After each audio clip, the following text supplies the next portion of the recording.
이 부분은 반드시 짚고 넘어가야 하는데 대부분의 사람들은 이에 대하여 제대로 모르고 있죠. 성현아 재판 결과의 문제점, 그리고 성현아 유죄가 억울한 이유를 짚어봅니다. 성현아 성매매 사건.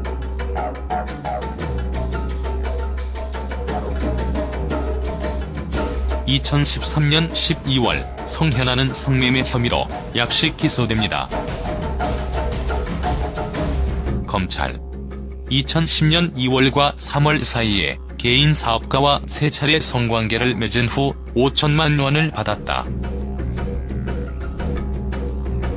하지만 성현아는 약식 기소에 불복해 2014년 1월 정식 재판을 청구합니다.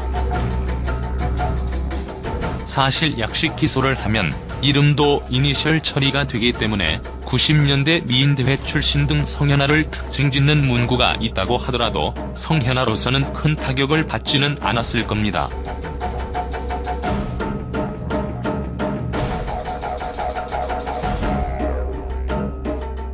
성현아 재판에서 증인의 반전 증언.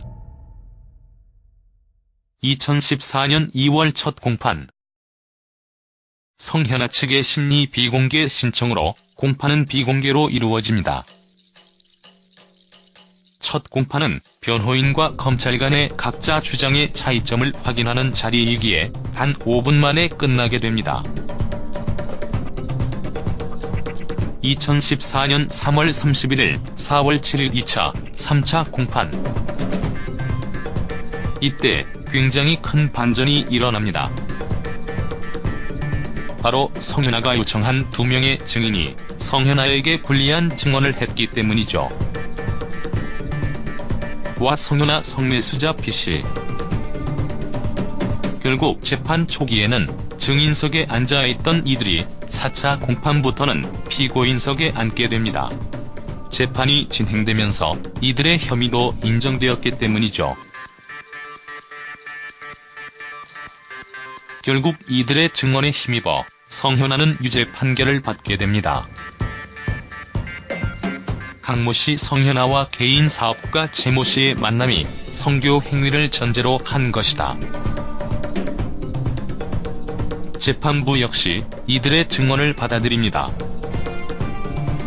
성현아 재판 결과를 보면 재판부 성현아 사건에 겨우 상대방의 특정성이 아니라 금품, 재산상의 이익의 목적이 있었던 것으로 판단된다. 이에 항소를 받아들이기 어렵다. 피고인의 항소를 기각한다. 재판부의 판결 내용은 굉장히 구체적입니다. 재판부 피고인이 성매수자와 만난 기간, 돈을 교부한 시점, 액수, 이후 관계를 정리한 경위 등을 종합하면 성매수자의 진술에 신빙성이 있다. 그러므로 결혼을 전제로 한 만남이라는 피고인의 주장은 받아들이기 어렵다.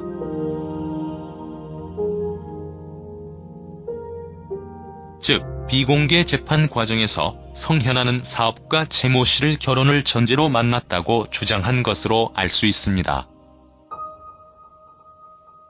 이에 대하여 최모씨는 성현아에게 5천만 원이라는 거금을 주고 성관계를 했다고 증언을 했고요.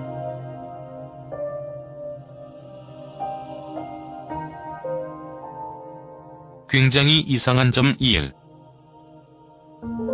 아마 이 부분에 대해서 성현아가 재판을 이길 확신을 했을 것 같습니다. 어느 누구도 본인 스스로 불리한 증언을 하지는 않으니까요.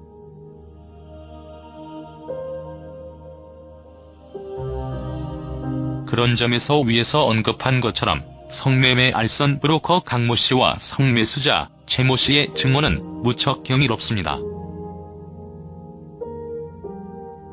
스스로 죄를 고백해서 증인석에서 피고인석으로 가게 되었으니까요.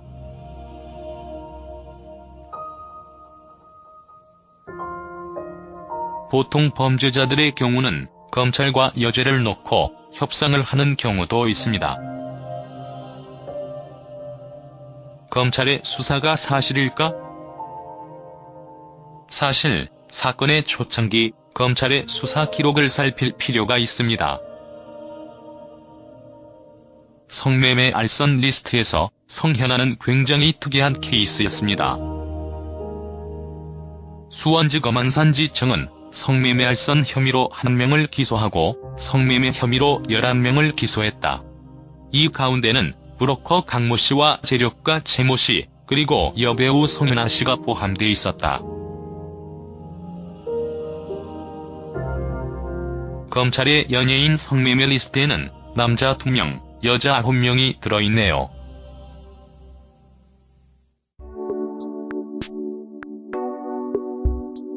보통 성을 파는 여자가 많을까요? 아니면 성을 사는 남자가 많을까요?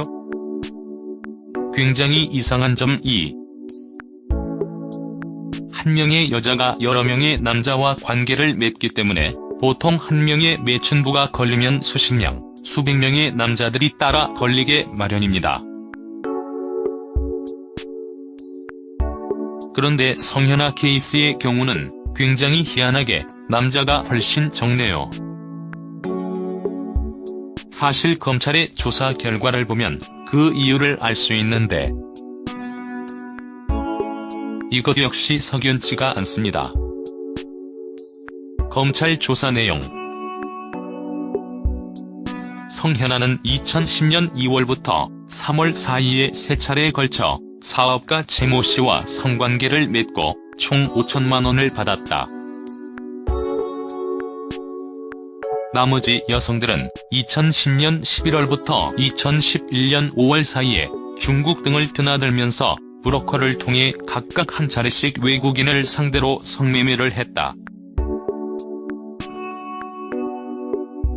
먼저 성현아가 다른 여자들과 시기가 다르다는 점, 성매매의 대상이 다르다는 점을 주목할 필요가 있습니다.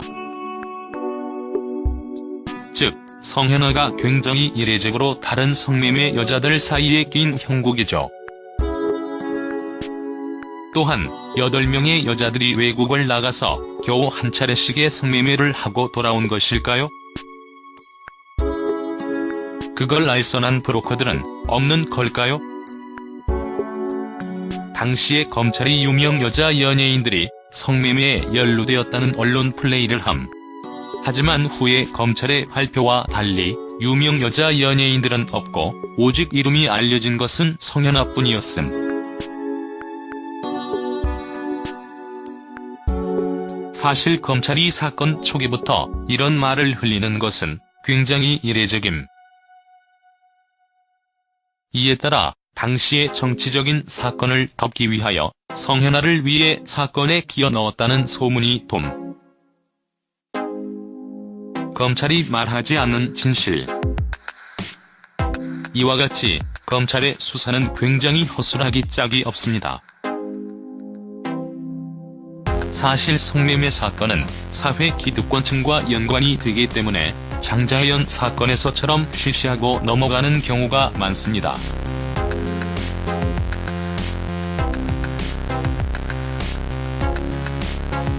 피해자만 있고 가해자는 없는 형국이죠. 이런 상황에서 자기 이름만 리스트에 올라간 성현아로서는 얼마나 억울했을까요? 물론 성현아의 범죄를 옹호하는 것은 아닙니다. 다만 법이란 만인 앞에서 공평해야 합니다. 이런 상황 속에서 성현아가 울분을 참지 못하고 약식 기소 대신에 정식 재판을 청구했던 심정은 충분히 이해가 되네요.